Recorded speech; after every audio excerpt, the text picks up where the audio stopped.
दर्शकहरू नमस्कार। एबिसी वाचमा यहाँहरूलाई हार्दिक स्वागत छ। म अनन्त अनुराग। आम जनताको इच्छा चाहना र भावना विपरीत संविधानमै नभएको अधिकार प्रयोग गरेर प्रधानमन्त्रीले संसद विघटन गर्ने प्रस्ताव राष्ट्रपति समक्ष लैजानुभयो र अन्ततः राष्ट्रपतिज्यूले त्यसलाई अनुमोदन गर्दै संविधान प्रतिनिधि सभाको विघटन भएको औपचारिक घोषणा गर्नुभयो।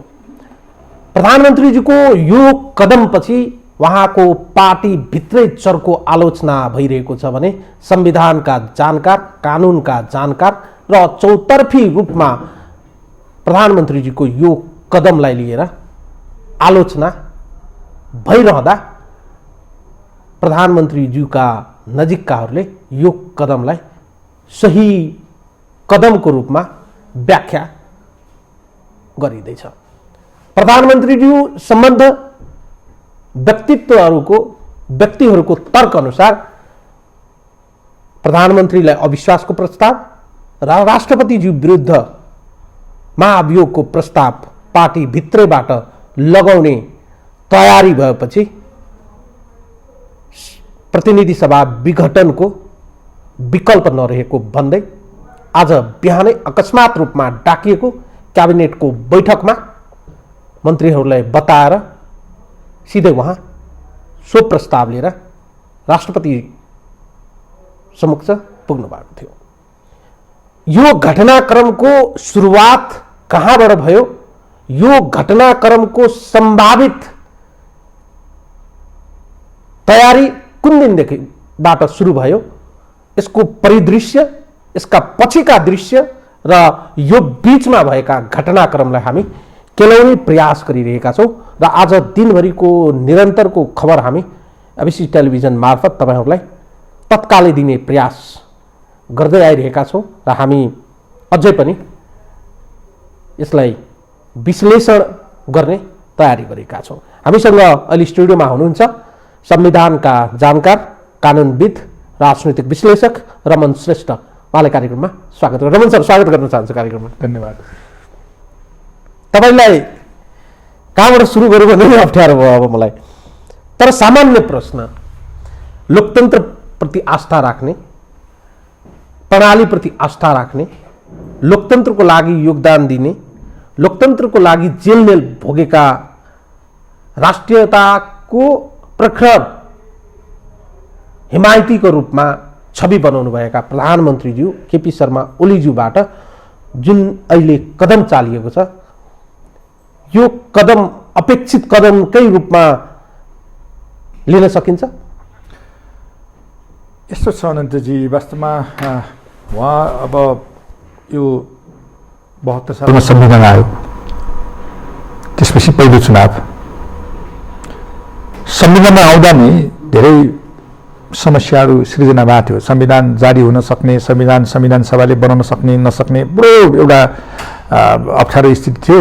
यद्यपि संविधान बन्यो, संविधान जारी भइसकेपछि निर्वाचन भयो। निर्वाचन भइसकेपछि जुन दिन प्रधानमन्त्रीमा केपी ओलीजी आउनुभयो, त्यसपछिको उहाँको कामहरू गर्नुहोस् न, वास्तवमा त्यसलाई नहेरिकन अझ त्योभन्दा अगाडि उहाँको हिजोका दिनहरूको विचारहरू, वास्तवमा आजमा फुत्त आउनु होइन कुनै विचार हेर्नुहोस्। हिजोका दिनमा गणतन्त्रको बारेमा उहाँको दृष्टिकोण, संहिताको बारेमा उहाँको दृष्टिकोण, धर्मनिरपेक्षताको बारेमा उहाँको दृष्टिकोण के थियो, वास्तवमा त्यो बुझ्न जरुरी छ। अनि त्यसले मात्रै आज उहाँले किन यो सबै कदमहरू चाल्नुभयो, सबै किन काम गर्नुभयो, त्यो ठाउँमा पुग्न सकिन्छ हेर्नुहोस्। र उहाँ चाहिँ प्रधानमन्त्री भइसकेपछि वास्तवमा हामी कस्तो ठाउँमा छौँ भने आनन्दजी, आफ्नै प्रकारको लोकतान्त्रिक अभ्यास गरेका छौँ हामीले। केही मान्यताहरू हामीले एउटा चाहिँ अन्तर्राष्ट्रिय स्थापित मान्यताहरूलाई पनि हामीले चाहिँ संविधानमा समावेश गरेका छौँ। राजनीतिक अधिकारको, मानव अधिकारको, आर्थिक अधिकारको, सामाजिक अधिकारको, सांस्कृतिक अधिकारको। तर के हामीले हाम्रै मौलिकता अनुसारको केही कुरोहरू राखेका छौँ हेर्नुहोस्।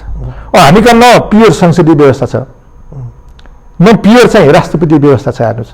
बडो एउटा गजबको स्थिति छ हेर्नुहोस्। त्यो अब त्यो कहाँ देखिन्छ भने 47 सालको संविधान चाहिँ विशेष गरेर कमनवेल्थ सिस्टम इङ्ल्यान्डमा जस्तो किसिमको संवैधानिक राजतन्त्र थियो त्योसँग चाहिँ धेरै नजिक थियो। हेर्नुहोस्, त्यो संविधानलाई कार्यान्वयन गर्ने क्रममा के हाम्रा चाहिँ समस्याहरू सिर्जना भयो भन्नुहोस्।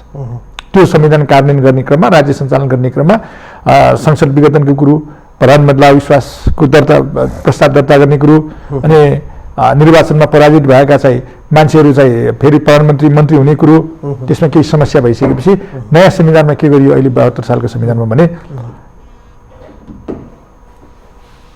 यो प्रधानमन्त्री नियुक्ति भइसकेपछि 2 वर्षसम्म अविश्वासको प्रस्ताव दर्ता गर्दै नपाइने। त्यो एकदम अहिले संसारमा प्रचलित संसदीय व्यवस्थाको विरुद्धको अथवा त्योसँग नमिल्ने कुरो। इङ्ल्यान्डमा जानुभयो भने तपाईँ चाहे अल्पमतको होस् चाहे बहुमतको होस्, त्यहाँ चाहिँ डे 1 अविश्वासको प्रस्ताव दर्ता गर्न सकिन्छ। त्यसै गरेर प्रधानमन्त्रीलाई के अधिकार छ? संसद विघटन गर्ने एनी टाइम।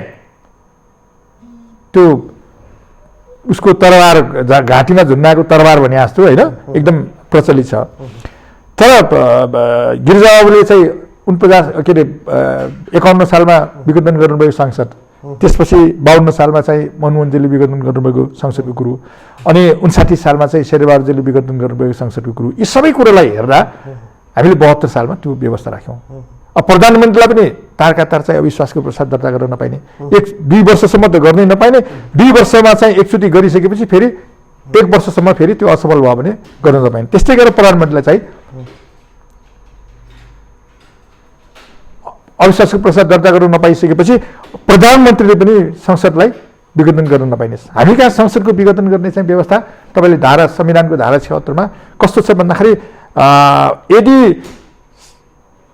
निर्वाचनमा सरकार गठन गर्न सक्ने बहुमत प्राप्त गरेको दल स्थापित भयो भने त्यो बहुमत प्राप्त गरेको प्रधानमन्त्रीले संसद विघटन गर्ने अधिकारै दिएन। यदि त्यो भएन भने 2 वा 2 भन्दा बढी दलले चाहिँ समर्थन गरेको राजनीतिक दलको चाहिँ नेता चाहिँ प्रतिनिधि सभाको सदस्य चाहिँ प्रधानमन्त्री हुन सक्ने। अब उसले विश्वासको मत लिन सकेन भने, सबभन्दा ठुलो दलको उसले पनि विश्वासको मत लिन सकेन भने, अनि व्यक्ति मतलब जसले बहुमत प्राप्त गर्न सक्छ क्लेम गर्छ त्यो, अब त्यसपछि बल्ल अनि संसद विघटन गर्ने। यदि त्यसपछि अब संसदले अब सरकार दिन सक्दैन भन्ने भयो भने त्यो कहाँ चाहिँ सम्बन्धित छ भने 52 सालको फैसला के सर्वोच्च अदालतले फैसला गर्यो भन्दाखेरि मनमोहनजीले संसद विघटन गर्नुभयो, जुन बेलासम्म संसदले सरकार दिन सक्छ तिमी विघटन गर्न सक्दैनौ भनेर भन्यो। नजिर त हामीसँगै छ नि। यस्तो अवस्थामा प्रधानमन्त्रीजीले चाहिँ संसद विघटन गर्न पाउनुहुन्न। मैले फेरि पनि त्यही अलिकति नियत र नीतिको प्रश्न गरेँ। त्याग बलिदान तपस्या गरेको व्यक्ति त हुनुहुन्छ नि उहाँ। यहाँको यो देशको यो प्रणाली ल्याउने प्रति आजसम्मको राजनीति उतार चढावमा उहाँ त जीवन लामो समय भोग्नु भएको छ नि। उहाँबाट यो किसिमको दुर्घटना अपेक्षित थिएन। त्यसो भए एकदम अपेक्षित थिएन पनि, तर चाहिँ उहाँको प्रधानमन्त्री भइसकेपछिको र अगाडिका कुराहरूलाई हेर्दाखेरि कता कता उहाँ गणतन्त्रको पनि समर्थक नभएको, संहिताको पनि बाध्य भएर गरे आउँ भने जस्तो होइन, धर्मनिरपेक्षताको पनि त्यति चाहिँ ऊ नभएको, त्यो कुरो चाहिँ जोड्दाखेरि हेर्नुहोस् गणतन्त्र कहाँ बैलगाडा चढेर अमेरिका पुगिन्छ र। अब म अलिकति तपाईँलाई 72 सालको घटना परिघटनातिर लैजान चाहन्छु। जुन परिदृश्यमा संविधान घोषणा भयो र संविधानको लिगेसी र लेजिटिमेसीको बारेमा र त्यसको चाहिँ आर्किटेक्चरको बारेमा जुन दाबी हाम्रो रह्यो विश्वकै उत्कृष्ट संविधान हो भनेर हामीले दाबी गरिरहँदा र त्यसमाथि टेकेर हामीले हर्षोल्लास बढाइ गरिरहँदा आज फर्केर यो बिन्दुबाट फर्केर हेर्दा कता कता हामीले बनाएको संविधानको घाँटी निमोट्न हामीले उद्यत भएका त छैनौँ भन्ने आशंका बढेर गएन। हो, ठिक हो, तर त्यसमा एउटा तपाईँलाई अलिकति क्लियर गरौँ, यो संविधान चाहिँ राम्रो किन भयो भन्दाखेरि एउटा भनौँ न साम्यवादी दर्शन मान्ने पार्टी हो, अर्को लिबरल इकोनोमी भन्नुहोस् होइन, उदारीकरणलाई मान्ने होइन, अब कङ्ग्रेस पार्टी जस्तो भनौँ न त्यसले पनि मान्ने, त्यस्तो दुईटा दृष्टिकोण, मतलब दार्शनिक हिसाबले नै फरक दृष्टिकोण भएका त्यो पार्टीहरूको चाहिँ त्यहाँ एजेन्डाहरू सबै सक्यो। त्यहाँ तपाईँ डेमोक्रेटिक राइट्स होइन, फन्डामेन्टल राइट्सको रूपमा डेमोक्रेटिक राइट अथवा भनौँ एउटा स्वतन्त्रतासँग सम्बन्धित अधिकारहरू पनि यहाँ छ। अनि साम्यवादीहरूले अलि बढी उठाउने आर्थिक अधिकार होइन, वर्गीय अधिकार, सामाजिक अधिकार पनि त्यहाँ संलग्न छ। त्यसले यस्तो फेरि कस्तो संविधानको प्रस्तावना हेर्नुभयो अथवा त्यसको धारा 3, 4, 5 हेर्नुभयो भने समाजवादप्रति प्रतिबद्ध, समाजवादप्रति उन्मुख धेरै अधिकारहरू त्यहाँ समावेश गरिएको छ। त्यसैले संविधान नराम्रो होइन, संविधान उत्कृष्ट नै हो। तर राज्य सञ्चालन गर्ने बेलामा केही हाम्रा फेरि विशेषताहरू थिए, त्यसलाई पनि हामीले समावेश गर्यौँ। त्यसरी त्यसलाई संविधान निर्माण गर्यौँ र त्यो संविधान निर्माण गरिसकेपछि वास्तवमा अब संविधानको भावना स्पिरिट अनुसार चल्नुपर्ने राज्यका निकायहरू सुरुदेखि नै के भयो भन्दाखेरि प्राइम मिनिस्टर सम्मान्य प्रधानमन्त्री ओलीजीलाई कस्तो मतलब त्यो संविधानको भावना अनुसार उहाँले राज्य सञ्चालन नै गर्नु भएन। उहाँले के भन्नुभयो भने सम्पूर्ण अधिकार प्राइम मिनिस्टरमा हुन्छ है, सबै गर्न सक्छ उसले भने जस्तो उहाँले चाहिँ दृष्टिकोण ल्याउनु भयो। पार्टीभित्र फेरि हामी त दलमा छौँ, हेर्नुहोस् कि एकदलीय व्यवस्था हुनु पर्यो। एकदलीय व्यवस्थामा के हुन्छ भने पार्टी चिफै त्यहाँको सरकार चिफ पनि हुन्छ, त्यसपछि अरू कुरो गौण हुन्छ, सारा कुरो चाहिँ के हुन्छ भन्दाखेरि पार्टीले नियन्त्रण गर्छ होइन। के अरे त्यो जस्तो भन्नुहोस् न एकदलीय सिस्टममा चाहिँ के हुन्छ, चिनमा तपाईँ सबै त्यो पार्टीकै कुरो त्यहाँ हुन्छ। तर हामीलाई कस्तो छ भन्दा दुईटै कुरो छ, संसदीय व्यवस्था छ, पार्टी पनि छ। अब पार्टी र संसदको बिचमा चाहिँ सम्बन्ध के हुन्छ, जस्तो हामी चुनाव लड्ने बेलामा पार्टीको तर्फबाट लड्छौँ, घोषणापत्र बनाउँछौँ, घोषणापत्रमा हामीले कमिटमेन्टहरू गरेका हुन्छौँ। अब अर्को पटक चुनाव लड्दा पनि पार्टीको तर्फबाट लड्ने हो, व्यक्ति लड्ने होइन। त्यो भइसकेपछि त्यो घोषणापत्र अनुसारको काम भयो कि भएन भनेर मोनिटरिङ गर्न लगायतका सारा कुरोहरू कसले गर्नुपर्ने हुन्छ भन्दाखेरि पार्टीले गर्नुपर्ने हुन्छ।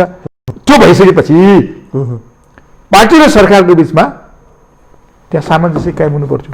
अब त्यो हुने काम भएन हेर्नुहोस्, चाहे त्यो विकास निर्माणका कुराहरूमा होस्, चाहे कुनै नियुक्तिहरूको कुरोमा होस्, चाहे अरू विषयमा होस्, एकदमै ठ्याक्कै फरक के भयो भन्दाखेरि उहाँ चाहिँ एकदम राष्ट्रपति प्रणाली जस्तो के, जस्तो इजरायलमा प्रधानमन्त्रीको चाहिँ डाइरेक्ट इलेक्सन हुन्छ, इलेक्सन भएपछि 5 वर्ष त्यो ग्यारेन्टी भयो, त्यहाँ चेन्ज हुँदैन हेर्नुहोस्। तर संसदीय व्यवस्था भाटामा के हुन्छ त्यस्तो हुन्न। संसदीय दलले पार्टीले संसदीय दलले चाहिँ सरकार जस्तो इङ्ल्यान्ड डाइरेक्ट भएपछि चाहिँ जनताबाट डाइरेक्ट निर्वाचित भएपछि त्यसलाई चाहिँ म्यान्डेट हुन्छ।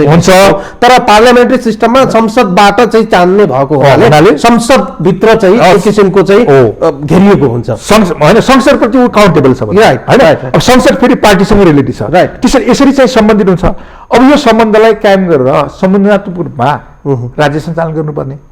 तर ठ्याक्कै के भयो भन्दाखेरि संविधानले परिक्रमा गरेको चाहिँ राज्य संरचना एउटा छ, तर प्रधानमन्त्रीजीको चाहिँ सोचाइ यो विषयमा नि निकै बहसको विषय रह्यो, डिबेटको विषय पनि रह्यो।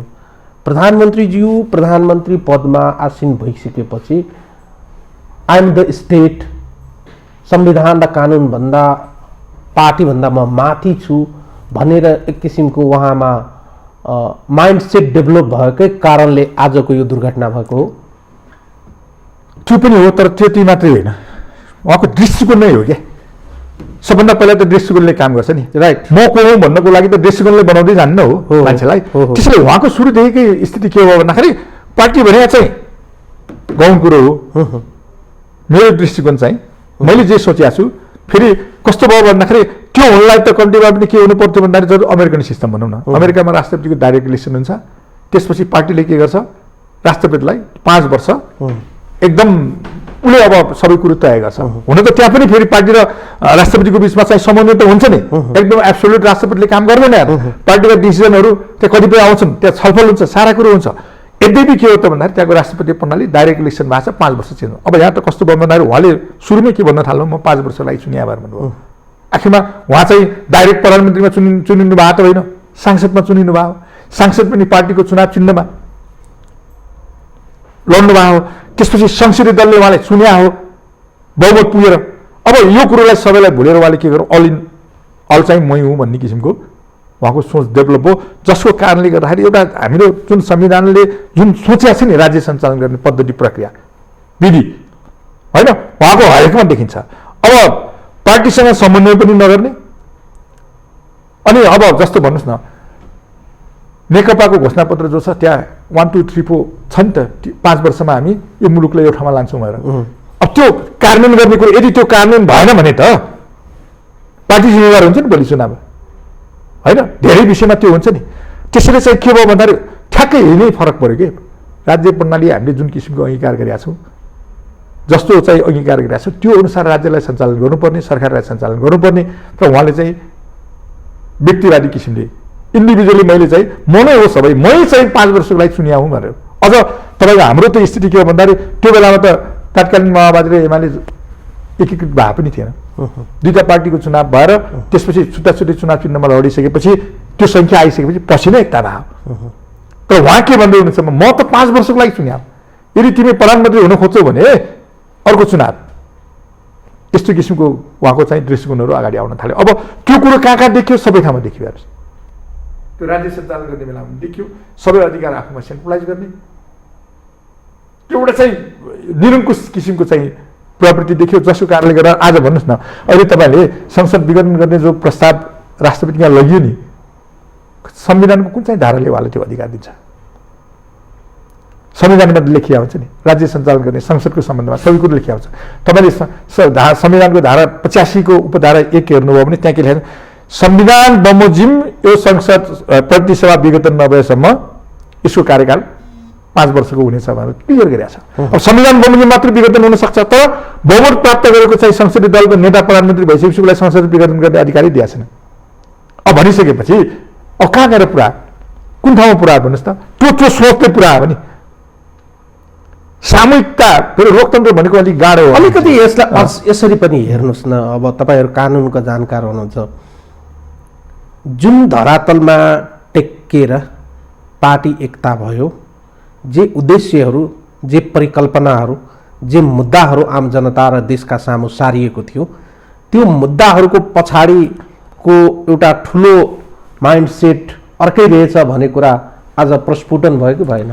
होइन, यसले त खालि सरकारमा जानुको लागि पार्टी एकता गरे जस्तो देखियो। किनभने अझ कम्युनिस्ट पार्टी गरिब किसान मजदुरको चाहिँ हिट गर्ने पार्टी हो। हेर्नु आज 3 वर्ष भइसक्यो, के भयो त त्यो? होइन, त्यसैले चाहिँ अब कस्तो कस्तो स्थिति देखियो भने नि उहाँको पछिल्लो क्रियाकलापले फेरि यहाँ त उहाँ मात्रैको कुरो पनि भएन। राष्ट्रपति हेर्नुहोस्, संविधानको पालक र संरक्षक होइन, संविधान बमोजिमको कामहरू मात्रै चाहिँ के छ भन्दाखेरि गर्ने कुरो। फेरि यस्तो विषयमा त के हुन्छ भन्दाखेरि राष्ट्रपतिले हो मन्त्री परिषदले सिफारिस गरिसकेपछि त्यसलाई चाहिँ उहाँले ल्याप्चे लगाउनु पर्ने हुन्छ। तर के हुन्छ भने नि त्यस्तो गहन इस्युमा चाहिँ सबै दलहरूसँग परामर्श गर्ने, एक्सपर्टहरूसँग परामर्श गर्ने, अनि त्यो गरिसकेपछि मात्रै निचोडमा पुग्ने।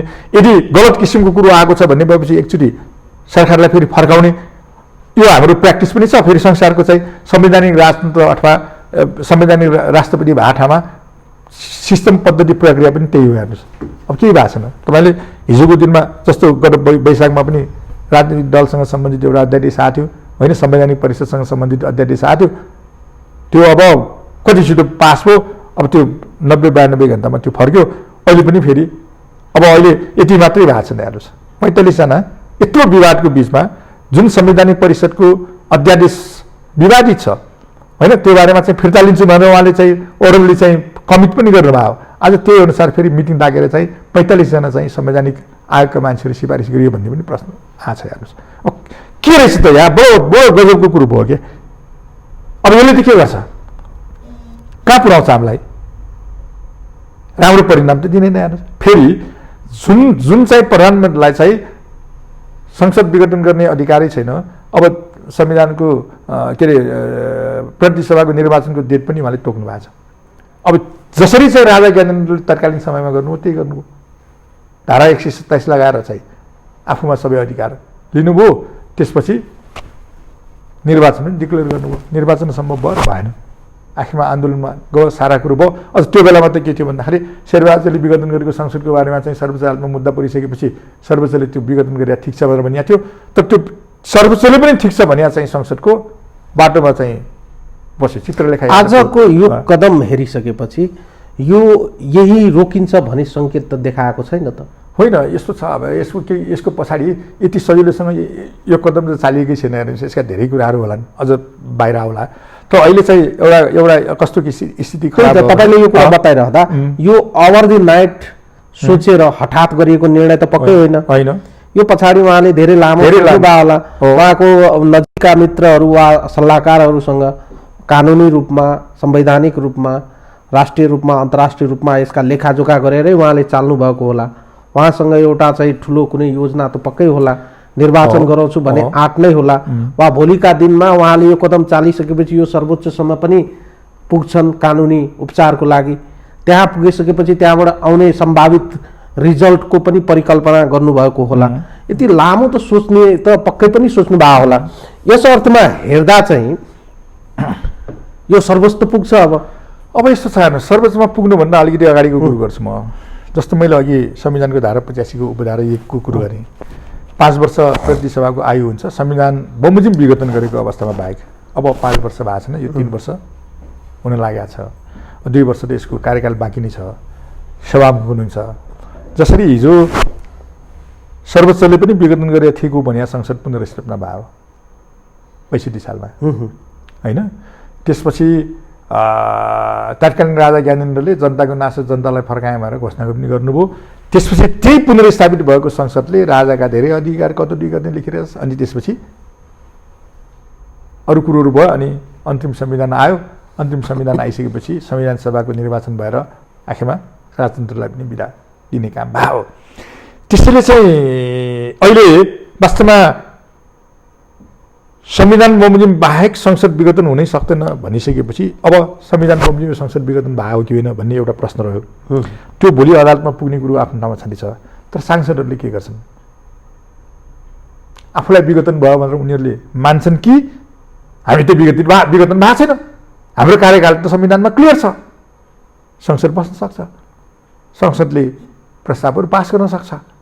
संसद बस्नको लागि राष्ट्रपतिज्यूले आह्वान त गर्नु पर्यो। यस्तो छ हेर्नुहोस्, त्यही बडो तपाईँले महत्त्वपूर्ण प्रश्न गर्नुभयो। सामान्य अवस्थामा जस्तो भन्नुहोस् न, अहिले तपाईँ प्रधानमन्त्रीज्यूले संविधान अनुसार गर्नु भएन र संविधान अनुसारको सिफारिस नभएको अवस्थामा पनि राष्ट्रपतिज्यूले के गर्नुभयो? त्यसलाई स्वीकृति दिनुभयो। अब यो त असामान्य अवस्था भयो नि। त्यो असामान्य अवस्थामा चाहिँ के हुन्छ भन्दाखेरि, जस्तो मैले अघि भने, असामान्य अवस्थामा विघटन भएको संसद पनि पुनर्स्थापित भयो नि। हामीसँग त अनुभव छ, होइन? शेरबहादुर देउवाजीले 59 सालमा जो विघटन गर्नुभयो, विघटन गरिसकेपछि सर्वोच्चमा मुद्दा पर्यो, त्यो विघटन गरे ठिक छ कि छैन, सर्वोच्चले ठिक छ भनिदियो। हेर्नुहोस्, अझ त्यो बेलामा कस्तो थियो भने स्थानीय चुनाव हुन नसकेको अवस्थामा राष्ट्रिय चुनाव गर्छु भनेर विघटन गरिएको। अब आजको स्थिति पनि त्यही हो। त्यसैले त्यो असामान्य अवस्थामा के हुन सक्दछ भन्दाखेरि त्यहाँ संविधानको धारा 85(1) नै पर्याप्त छ। उसले के भन्छ भन्दाखेरि 5 वर्षभन्दा अगाडि विघटन हुन्न है संविधान बमोजिम बाहेक। भनेपछि संविधान बमोजिम यदि विघटन भएको छैन भने, संविधान बमोजिम विघटन भएको छैन भने त्यो अब स्वीकार गर्ने कि नगर्ने? एकछिन मानौ, अब तपाईँको अस्तित्व बारेमा कसैले तपाईँलाई चाहिँ यो मान्छे अब जीवित छैन भनेर भनिदियो, तपाईँ जीवित हुनुहुन्छ, एकछिन मानौ न, होइन? जीवित छैन भनेर भनिदियो कसैले, तपाईँ जीवित हुनुहुन्छ, तपाईँ के गर्नुहुन्छ? कसैले भन्दैन म यदि जीवित छु र कसैले यो डेथ हो भनेर त भएन। तपाईँ जीवित हुनुहुन्छ, कसैले अब डेथ हो भनेर। यसलाई तपाईँले जसरी व्याख्या गर्दैन, संविधानवादका र हाम्रो पार्लियामेन्ट्री सिस्टमका जुन चाहिँ महत्त्वपूर्ण पिल्लरहरू हुन्छ नि, न्यायपालिका, कार्यपालिका र व्यवस्थापिका, विशेष परिस्थितिमा मानिलिनुहोस् तपाईँले व्याख्या गरे जस्तै कार्यपालिकाका प्रमुखले संविधानका मूलमर्म र भावनालाई मान्नु भएन भने भोलिका दिनमा देशको संरक्षक नै संविधानलाई चाहिँ सुरक्षा गर्न वा त्यसको संरक्षण गर्न चुक्नु भयो भने देशमा जुन अन्य निकायहरू छन् त्यसले पनि स्वतन्त्र रूपमा जनताद्वारा चुनिएका प्रतिनिधिहरू, जसरी हामीले व्यवस्थापिकालाई चाहिँ सार्वभौम सत्ता सम्पन्न भन्छौँ, आम जनताको प्रतिनिधिको रूपमा हामी मान्छौँ, त्यसले पनि आफैले चाहिँ स्वतन्त्र रूपमा आफ्नो चाहिँ लिगेसी र लेजिटिमेसीलाई पुष्टि गर्नको लागि चाहिँ स्वतन्त्र छन्। त्यसो भए होइन, त्यो त यस्तो छ नि, त्यही त संविधानले के भन्छ, हामीले त हेर्ने संविधानै हो नि, राइट? होइन, राइट। अब संविधानमा जब प्राइम मिनिस्टरलाई चाहिँ के छ भन्दा अहिलेको प्राइम मिनिस्टरलाई संसद विघटन गर्ने अधिकार छैन, प्रतिनिधि सभा विघटन गर्ने अधिकार छैन भनेर डिक्लेयर गरिरहेको छ भने अब त सांसदहरूको काममा गयो नि त्यही कुरो, उहाँहरूले मान्ने कि नमान्ने? अब दुईवटा कुरो, उहाँहरूले आफूलाई होइन मिटिङहरू बसेर चाहिँ अगाडि बढ्ने प्रयास गर्नुहुन्छ कि कोर्टमा च्यालेन्ज गर्ने प्रयास गर्नुहुन्छ? कोर्ट भने दोस्रो कुरो भयो, होइन? अहिले संवैधानिक निकाय त अब चेक एन्ड ब्यालेन्सको कुरो अनुसार त एक्जिक्युटिभ, राष्ट्रपति एक्जिक्युटिभ अन्तर्गत पर्छ हेर्नुहोस्, प्राइम मिनिस्टर राष्ट्रपति, व्यवस्थापिका र अनि न्यायपालिका भयो हेर्नुहोस्। न्यायपालिका चाहिँ भोलि अब यो व्यवस्थापिका र कार्यपालिकाले गरेका कुराहरू ठिक कि बेठिक भन्ने प्रश्न उठ्यो भने उसले गर्ने कुरो आफ्नो ठाउँमा छ। त्योभन्दा अगाडि वास्तवमा संसदप्रति चाहिँ उत्तरदायी हुनुपर्ने निकाय त कार्यपालिका हो नि त, हो होइन? त्यो त फेरि ब्लक नै हो। अर्को कुरो के हो भन्दाखेरि मैले यहाँ तपाईँलाई क्लियर गर्न खोजेको, संविधानले के भन्छ भन्दाखेरि व्यवस्थापिका जो प्रतिनिधि सभा छ हाम्रो, त्यसको संविधान बमोजिम मात्रै विघटन हुन सक्छ है भन्छ।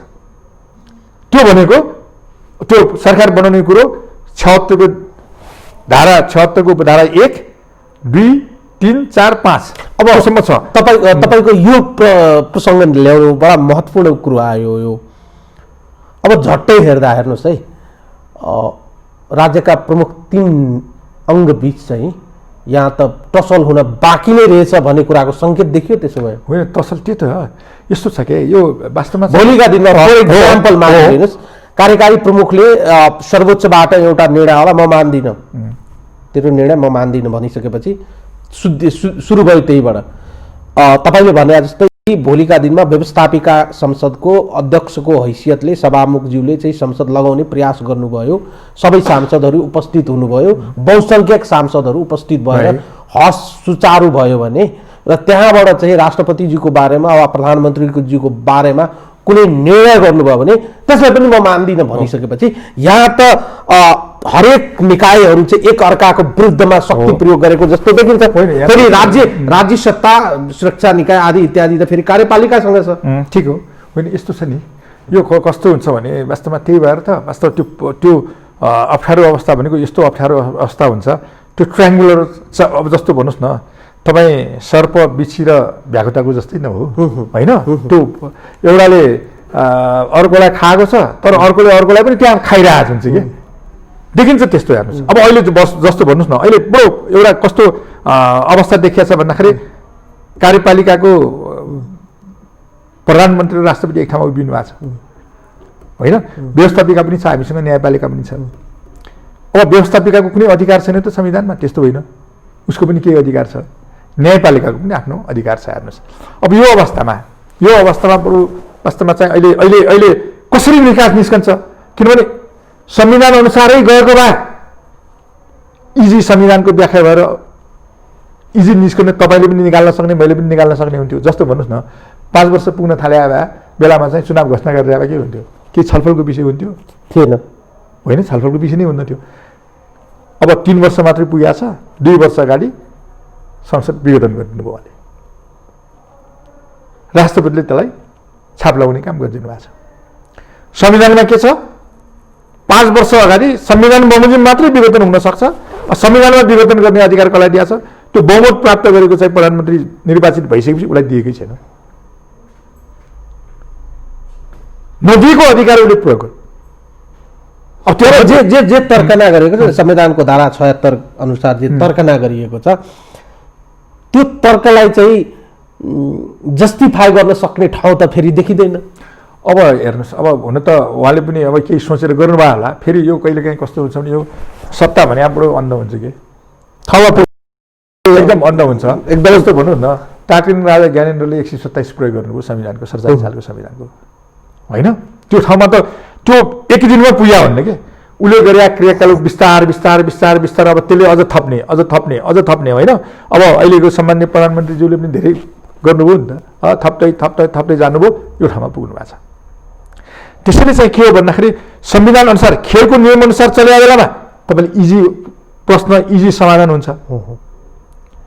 नियम अनुसार चलेको छैन, तपाईँलाई अब त्यो नियम अनुसार नचलेको अवस्था यो बडो महत्त्वपूर्ण ठाउँमा तपाईँ ल्याइ पुर्याउनु भयो बहसलाई।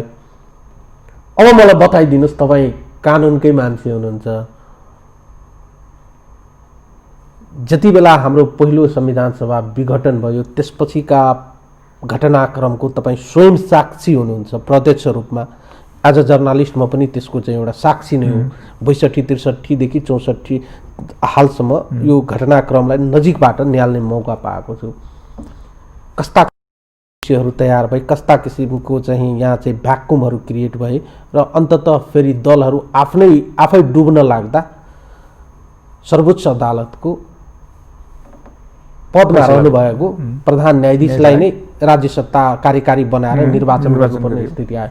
त्यो त एउटा चाहिँ सामाजिक वा लोकतान्त्रिक पिल्लर हो, त्यहाँबाट चाहिँ एक किसिमको अथोरिटेरियन रूप चाहिँ प्रस्तुत भएन र सहज तरिकाले सत्तालाई ट्र्याकमा लाग्यो। अब यहाँबाट जुन प्रकारको दृश्यहरू बन्दै गएको छ नि, यहाँ त अब चाहिँ कुन शक्ति आएर चाहिँ फेरि राज्य सत्ता गलत तरिकाले हत्याइ पो हाल्ने हो कि भने डर र त्रास त कता कता मनमा त सबैको उब्जियो। हेर्नुहोस्, तपाईँले ठिक प्रश्न गर्नुभयो। फेरि एउटा कस्तो भयो भने नि, अहिले त्यो 72 सालको संविधान जुन आएछ, वास्तवमा अहिले प्रधानमन्त्रीको जुन अहिलेको कदम छ, जुन सिफारिस उहाँले गर्नुभएको छ, त्यो संविधान बाहिरको भयो भनेपछि संविधान त आधा मरिसक्यो। संविधान मार्ने काम भयो नि। संविधान अनुसार नचलिसकेपछि त संविधान भने त केही होइन नि। यसलाई सञ्चालन गर्ने मान्छेहरूले यसलाई जीवित दस्तावेजको रूपमा स्वीकार गर्यो, त्यो जीवित हुन्छ। मर्या जस्तो गराइदियो, मर्या जस्तो हुन्छ। अब आज संविधान मर्या जस्तो भयो। हगि अब शङ्का त अब हेर्नुहोस्, दुईवटा हामीसँग उपाय छ। एउटा यो संविधानभित्र पसेर निकास निकाल्ने, यो संविधानभित्रबाट निकास निकाल्ने भनेको विघटन भयो भनेको प्रतिनिधि सभालाई पुनर्स्थापित गर्ने भयो। त्यो एउटा कोर्स हुन्छ। त्यसपछि निकास निकाल्ने कुरो हुन्छ। अब अर्को के हुन्छ भन्दाखेरि अब यो संविधानलाई फालेर नयाँ कोर्समा जाने। हेर्नुहोस्, अब फेरि के हो, अब त्यो फेरि जनताको अभिमत, जनताको आन्दोलन त्योसँग सम्बन्धित हुन्छ। त्यसैले अहिले मलाई के लाग्छ भने यो संविधानलाई फालेर बाहिरबाट समाधान निकाल्नुपर्छ भन्ने स्थिति सिर्जना भइसकेको छैन अझै। भन्न त सकिँदैन अब कहाँ पुग्छ। हेर्नुहोस्, किनभने पावरमा भए मान्छेले चलायो भने त स्थिति बाहिरको नदीमा भेल आएपछि त्यो भेलमा के मिसिएको हुन्छ भन्ने कुरा आकलन गर्न गाह्रो एकदम अहिले छ नि। अब अहिले केही समूहको चाहिँ आन्दोलन चाहिँ राजालाई ल्याउनु पर्ने भन्ने छ। पानी सङ्लो भएको बेला त्यो पानीभित्र के गुडिरहेको छ वा के तैरिरहेको छ भन्ने कुरा छुट्याउन सकिन्छ। तर यहाँ त पानी त यति धमिलो भयो कि पानीभित्र चाहिँ के बगिरहेको छ भन्ने कुरा आकलन गर्न गाह्रो हो। त ठिक कुरो गर्नुभयो। हेर्नुहोस्, यो अहिले संविधानलाई समाप्त गर्नको लागि नेपाली मात्रै होइन, विदेशीहरू पनि छन्। हेर्नुहोस्, होइन त्यो किन छ भन्दा जस्तो नक्सा केसदेखि लिएर होइन, अहिले त अब संविधान संशोधन भएर नक्सा त त्यहाँ भइसक्यो। कालापानी लिम्पिया ढोरा र चाहिँ यो क्षेत्र, अब त्यो चिजलाई त फाल्नुपर्ने छ। त्यो इन्ट्रेस्टले पनि एकातिर काम गरिरहेको छ। अब यो फेरि कस्तो हुने रहेछ भने हेर्नु, सिक्किम लाई इन्डियामा कसले मिलायो? इन्डियाले मिलायो होइन नि। कति 72, 73, 75 जना सांसद मध्ये 2/3 को पनि अझ 2/3 पास गरे हो। त्यसैले हरेक चाहिँ विदेशीको इन्ट्रेस्टलाई फुलफिल गर्ने स्वदेशी हुन्छन्। हेर्नुहोस्, त्यो त स्वाभाविक हो। आन्तरिक राजनीतिको प्रतिफल नै वैदेशिक रूपमा विदेशबाट आएका शक्तिले गेम प्ले गर्ने हो। तपाईँ र म मिलेको छ भने थर्ड पर्सन आएर यो बिचमा बस्नै सक्दैन। तपाईँ र म मिलेको छैन भने तपाईँको छेउमा पनि मान्छे बस्नलाई तपाईँले खोज्नै पर्दैन, आफै आइपुग्छ। मेरो छेउमा पनि मान्छे आफै आइपुग्छ र मलाई चाहिँ सल्लाह सुझाव र प्रतिक्रिया दिन थाल्छन्। त्यही भइराखेको छ। त्यही भइरहेको छ। अहिले हेर्नुहोस् न, तपाईँ यो बिचमा केही विदेशीहरू आछन् नि होइन, रातारात भेटिया कुरो पनि छ, सारा कुरो छ है। त्यसैले चाहिँ बरु यो अब कसरी जान्छ भन्ने कुरो अहिले ठ्याक्कै अझ स्थिति क्लियर भइसकेको छैन। हेर्नुहोस्, होइन अहिले त खालि चुनाव गर्ने भनेर चाहिँ डिक्लेयर गरेको स्थिति छ। वैशाखको चाहिँ होइन, कति 17, 23 कति 17, 27मा चुनाव गर्ने भनेर भनिएको छ। चुनाव हुन्छ, चुनाव हुने सिद्ध देखिएन। फेरि गैर संवैधानिक हिसाबले चाहिँ घोषणा गरिया चाहिँ चुनावमा भाग लिने कुरो पनि नआउने हुन्छ। जसरी इमोसनल रूपमा पनि सोचौँ न, इमोसनल रूपमा पनि सोचौँ। यदि देशलाई माया गर्ने हो भने, जनतालाई माया गर्ने हो भने, एक किसिमको अहिलेको महामारीको स्थिति छ। जनता यो महामारीबाट कसरी जोगिने, कसरी बाँच्ने, जीवनलाई कसरी सुरक्षित राख्ने एउटा त्रायमामको अवस्थामा छ। तर त्यसमाथि पनि अर्को यो राजनीतिक महामारी थोपारियो। जनता यता गाँस बाँस कपासको लागि जुझ्नुपर्ने स्थितिमा अब यो राजनीतिक फेरि चुनाव गराउनु भनेको सित्तैमा हुने होइन। यसका लागि खर्चको पनि आवश्यकता होला। हामीले एकातिर चाहिँ अब पेन्डेमिकबाट, यो कोरोनाबाट जोगिनको लागि कताबाट चाहिँ हामीलाई खोप दिने होलान् भन्ने चिन्ता भइराखेको बेलामा नेताहरूले त अर्जेर त पक्कै ल्याउनुहुन्न। जनताले तिरेको ट्याक्स वा हाम्रो तपाईँ टाउको माथि चाहिँ ऋण लिएर गर्ने होला। मुलुकलाई त अर्को चाहिँ दुर्घटनातिर अग्रसर गराए। आर्थिक कुरो त तपाईँले भन्नुभयो एकदम ठिकै हो, आर्थिक मात्रै होइन। वास्तवमा हाम्रो अनुभवमा हिजो बहुमतको सरकारहरूले काम गर्न सकेन र अल्पमतको सरकार अथवा मिलिजुली सरकारमा हङ पार्लियामेन्ट बनाउनु पर्ने स्थिति भयो। अनि त्यो हङ पार्लियामेन्टबाट जनता वाक्क दिक्क भयो। अब किनभने विकास निर्माणका कुराहरू, जनताका हक अधिकारका कुरा, स्वास्थ्य शिक्षाका कुरा धेरै छन् नि, होइन? त्यो नभइसकेपछि होइन, अब एकदम स्ट्रङ गभर्मेन्ट बन्नुपर्छ भनेर दुईतिहाईको नजिक सरकारलाई चाहिँ नेकपालाई चाहिँ मत दिए। दुईवटा पार्टी थियो, पछि एउटा पनि भयो। समृद्धि चाहिन्छ है हामीलाई, संविधान पनि बन्यो भनेर गरे आउने। आज 3 वर्ष भएको छैन। सुरुदेखिको सरकारको क्रियाकलाप त्यो समृद्धि ल्याउनेतर्फ गएन। एकदम ठुला कुराहरू गर्ने, जनताका आधारभूत कुराहरू नगर्ने। तपाईँ भन्नुहोस् न, समृद्धि त्यसै त आउँदैन नि। समृद्धि आउनलाई तपाईँको र मेरो जीवनमा परिवर्तन आउनुपर्ने होला नि, देखिने गरेर होइन। फेरि त्यो समृद्धि भनेको अमुक हुँदैन, एकदम देखिने नै हुन्छ। तपाईँ भन्नु, तपाईँको आर्थिक अवस्थामा चाहिँ सुधार आउन साथ तपाईँको सबै कुरोमा सुधार भएर जान्छ नि। त्यस्तै अब जनताको आधारभूत कुरोमा होइन, शिक्षामा, स्वास्थ्यमा होइन, बाटोघाटो, विकास निर्माण, त्यसपछि अरू सबै भनौँ न, चाहे त्यो सामाजिक कुरो होस्, त्यो सबै कुरो हुने। अब तपाईँ सरकार बनिसकेपछि को स्थितिमा के भयो? फेरि त्यो घोषणापत्रमा त छ कार्यक्रम के गर्ने भन्ने कुरो, कति वर्षमा के गर्ने, कति वर्षमा के गर्ने, सबै कुरो छ। त्यो कार्यान्वयन गर्नलाई लागि के प्रयास गरियो? त्यो प्रयास भएर त देखिँदैन। ल 1 वर्ष त हामीले चाहिँ किनभने संहिता भर्खरै आएको थियो, त्यसैले कानुनी रूपमा चाहिँ जगहरू खडा गर्नुपर्ने थियो। 1 वर्ष गयो। त्यसपछिको 2 वर्ष के गरेर गयो? त्यसपछिको 2 वर्ष यो लडाइँमा गयो। अब तपाईँ दुईतिहाई दिएको बेलामा गर्न नसकेका कुरो अब चुनावमा नेकपाले के भनेर जाने, के चाहियो भनेर जाने, के गर्छु भनेर जाने? म त्यही विषयमा आयो तपाईँलाई नेकपा भित्रकै कुरा गरेँ। कुनै एउटा दलभित्रको आन्तरिक विवादको कारणले, त्यसमा पनि सैद्धान्तिक विवाद भन्दा पनि पदीय लोलुपता, आफ्नालाई व्यवस्थापन गर्ने कुरा, आफ्नालाई काखी च्याप्ने कुरा, अर्कालाई जसरी भए पनि पेनिट्रेट गरेर पेल्दै जाने कुरा, वा अन्य व्यक्तिगत टकराव, हिजोको फरक मतको कारणले हिजो अलग अलग हुँदा एक अर्काप्रति राख्ने वैर भाव कुण्ठालाई व्यक्त गर्ने गरी भएको खिचातानी विवाद, लछार्ने, पछार्ने, थचार्ने किसिमको गतिविधि बाहिर आइसकेपछि दलभित्रको विषयवस्तुको कारणले, कुनै एउटा दलभित्रको विषयवस्तुको कारणले 3 करोड नेपाली जनताको भविष्यमाथि खेलवाड गर्दा कसरी क्षमा पाइन्छ? तपाईँको प्रश्न ठिक, तर म अलिकति थप्न चाहन्छु। हेर्नुहोस्, अहिलेको कन्ट्राडिक्सन अब सरस्वती हेर्दा त्यस्तो देखिन्छ, तर विषयवस्तु फेरि अलिकति सैद्धान्तिक कुरोमै छ कि त्यो राज्य कसरी सञ्चालन गर्ने, पार्टी र राज्यको बिचमा सम्बन्ध, पार्टी, संसदीय दल, राज्य, सरकारमा चाहिँ नेतृत्व गर्ने, त्यसको बिचको अन्तर सम्बन्ध के हुन्छ, कसरी सञ्चालन गर्नुपर्ने हो, वास्तवमा यो द्वन्द्व हो। हेर्नुहोस्, त्यो बिचमा चाहिँ अब देखिँदाखेरि चाहिँ कसलाई नियुक्ति गर्ने, कसलाई नियुक्ति नगर्ने भन्ने लगायतको कुराहरू देखियो। त्यति मात्रै थिएन, त्यसैले एउटा कुरो मैले त्यहाँ थपेँ। दोस्रो, तपाईँले ठिक कुरो गर्नुभयो कि वास्तवमा यो अहिले दलभित्र आफूमाथि आएको क्राइसिसको कारणले गर्दा व्यवस्थित कोल्याप्स गर्ने गरेर चाहिँ कुनै घोषणा गर्न मिल्छ? यो त संविधान त जनताले बनायो हो, कुनै दलले बनायो र एउटा दलले बनायो त होइन। 90-92% जनताको प्रतिनिधित्व गर्ने दलहरू समावेश भएर गरायो।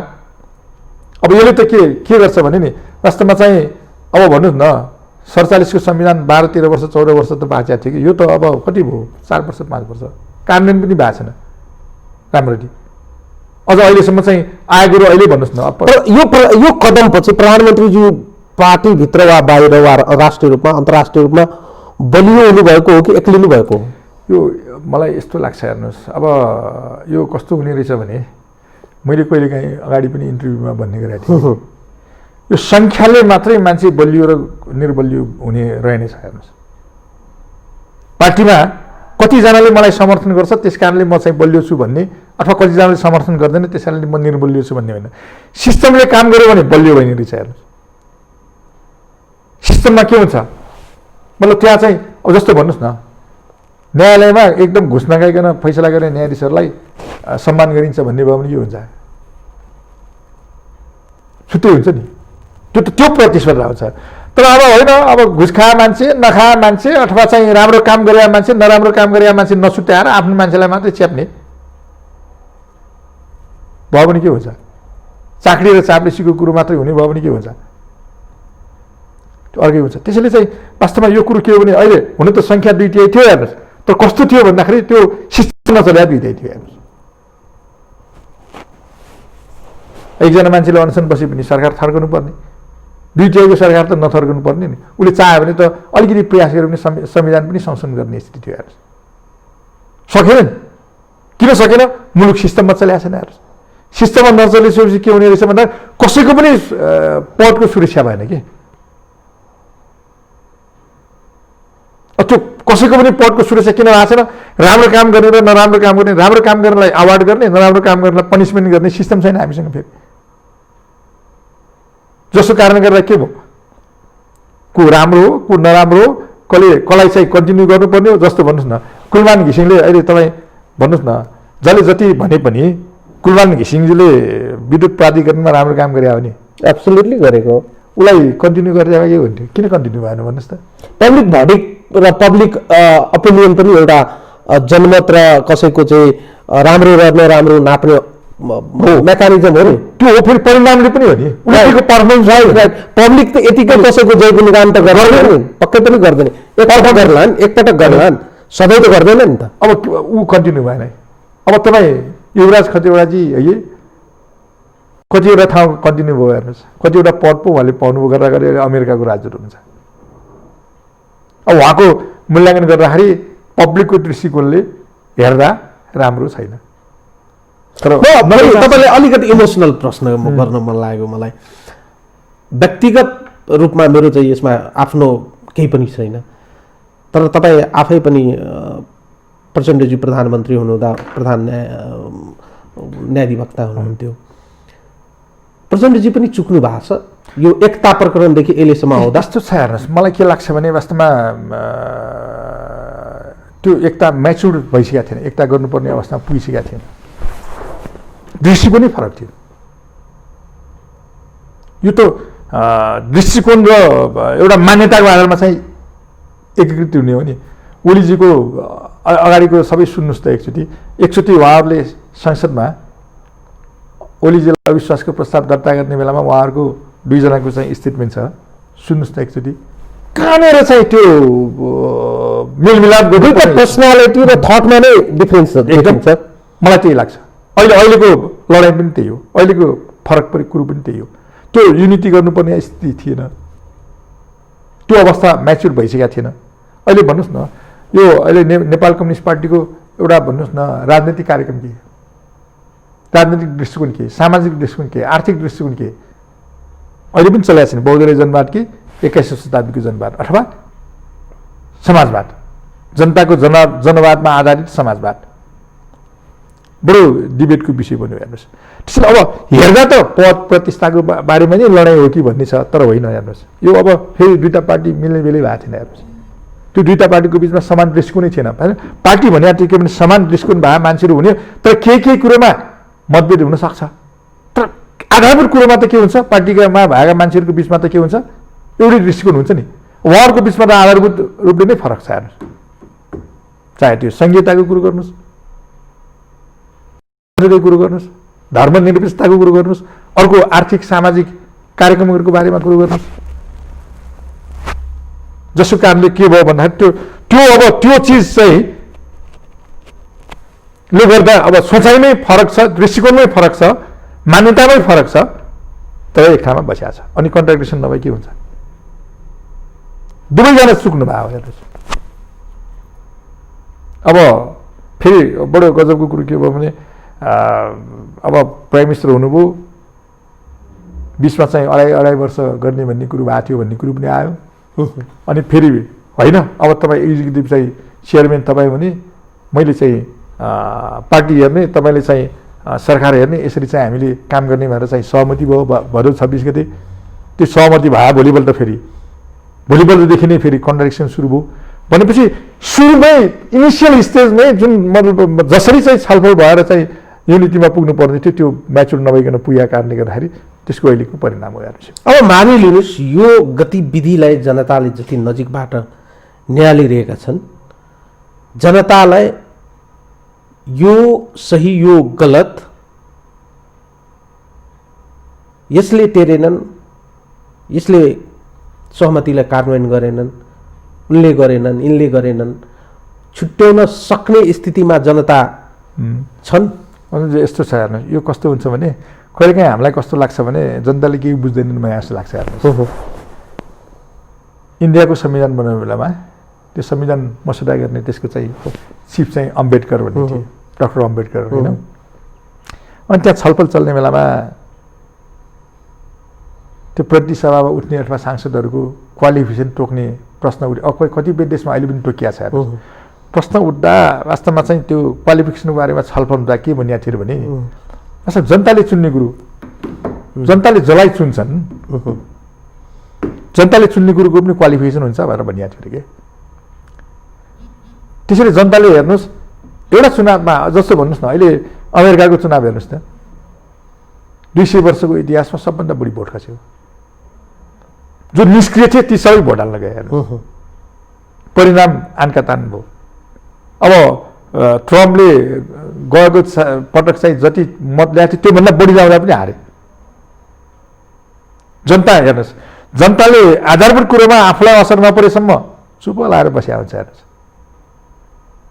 जब फरक पर्छ नि, जब होइन मलाई मेरो अधिकार, मेरो दायित्व, मेरो सबै कुरोमा यो सरकारले हस्तक्षेप गर्यो भन्ने लागिसकेपछि उसले के गर्छ, त्यो परिणाम दुईवटा माध्यमबाट, एउटा आन्दोलनको माध्यमबाट चाहिँ व्यक्त गर्छन्, अर्को मतदान गरेर।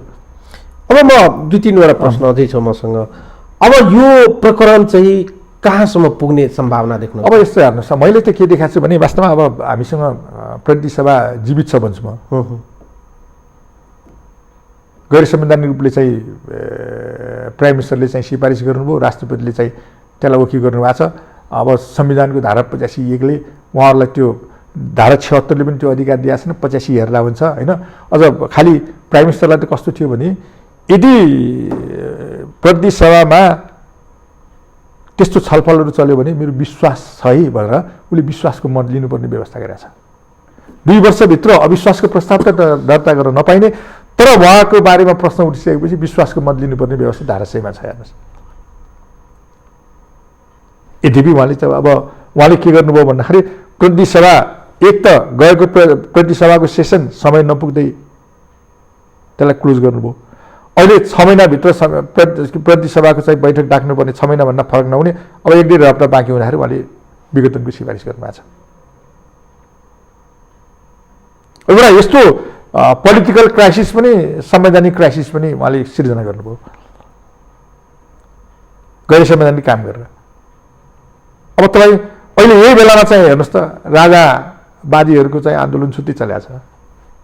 यो अहिले राष्ट्रपतिले पनि ठिक गर्न, प्रधानमन्त्रीले पनि ठिक गर्न, यो सिस्टमले नै ठिक गरेन, यो सिस्टम यो संविधानै फाल्नुपर्छ भनेर चल्या बेलामा संविधान काम नलाग्ने गरेर चाहिँ अब गरिसकेपछि त्यसले कसलाई फाइदा पुग्ने, एउटा कस्तो किसिमको स्थिति सिर्जना भयो। अब यो स्थिति सिर्जना भएको बेलामा अब यो मुलुक साँच्चै के हुन्छ भन्न सकिने स्थिति छैन। फेरि यस्तै बेलामा